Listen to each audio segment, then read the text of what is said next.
Ako na sa pressure cooker ng karneng baboy, sibuyas, luya, laurel, pamintang durog, pamintang buo,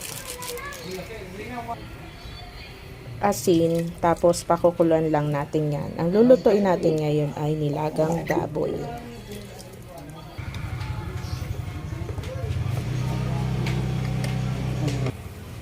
Naglagay na tayo ng patatas. Ganon din ang saba. Lagay na natin ang cabbage pala yun. Ilagay na rin po natin ang pechay.